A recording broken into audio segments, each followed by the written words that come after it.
معاناة الأهالي مستمرة من المخيمات حتى العودة. أكثر من 5 عوائل هون كانت موجودة في قرية قبر فضة. بعد العاصفة اللي عم بتشوفوا آثارها دمار الخيم، تركوا خيمهم ونزحوا لمنطقة جديدة. مثل ما عم نشوف كيف صار فيهم نتيجة العاصفة. معاناة أهلنا مستمرة رغم عودتهم على قراهم. الخيم ما تزال مستمرة وعناء الخيم ما زال يستمر، وأجواء العاصفة كانت كارثية على أغلب العوائل اللي رجعت على قبر فضة ورجعت على القرى المحيطة في قرية قبر فضة. أيضا عم نشوف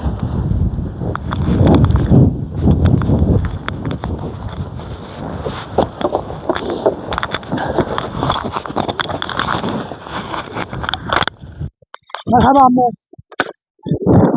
وين العوائل هاي؟ طارق. وين راحت العوائل؟ راحت على عزيزي. تركوا على الخيام؟ ايه. كم عائلة كانوا؟ كانوا معي وحدة عيلة. ايه. ورانا وكان كان بس راحت كمان على عزيزي. وين ساكن؟